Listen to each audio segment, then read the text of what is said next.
I've just returned from a trip to Washington where I met with a bunch of U.S. senators, Republicans, and we're really able to talk with them individually, one-on-one, about what's going on in the Senate. And they report that the Democratic Party has absolutely lost its mind, its collective mind. They've just gone over the cliff. They have decided that the reason they lost the election of 2016 has nothing to do with those blue-collar, white, high school graduate men.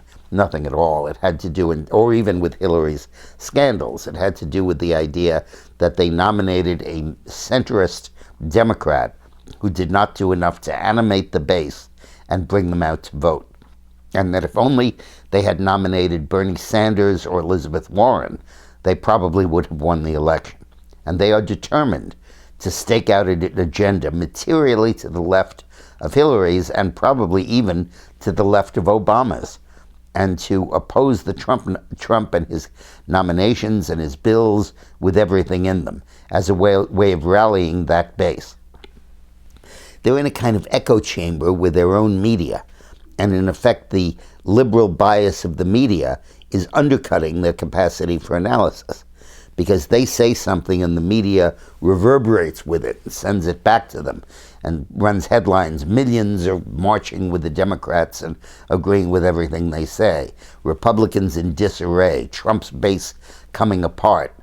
And you read the headlines and you assume that Trump is in serious trouble. You talk to the Republicans in the Senate and they're ecstatic. They're having a great time.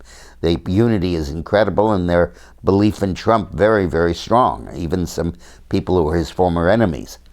And you really understand that the Democrats are living in a complete East Coast, West Coast, New York, LA fantasy world in which they and the media hug each other and go off into the sunset together, each telling the other how smart they are and how right they are and how effective they are.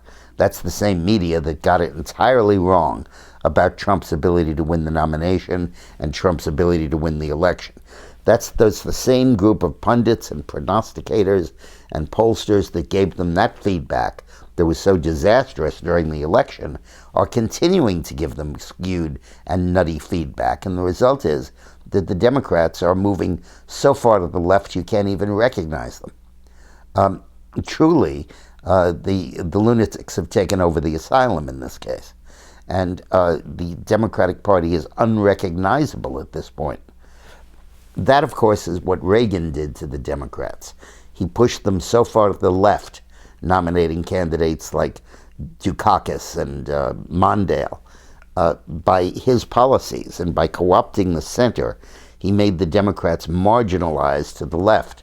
And it's only when Bill Clinton spoke of being a new kind of Democrat and embraced positions like the death penalty and welfare reform that he was able to really make the Democrats a coherent national party with a shot at winning national elections.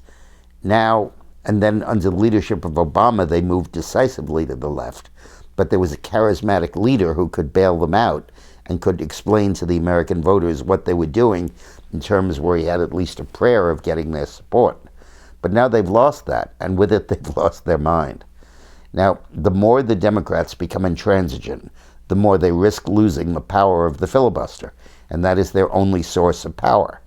So when they say, go to hell, we're not passing this, you can't get 60 votes, and they say that in a way where the public feels they're being irresponsible, their days are then numbered, because the Republicans, anytime they want, by a simple majority, can pull the rug out from under them and require 50 votes to pass a bill, not 60, at which point Trump's program breezes through, and the Democrats are completely and totally impotent.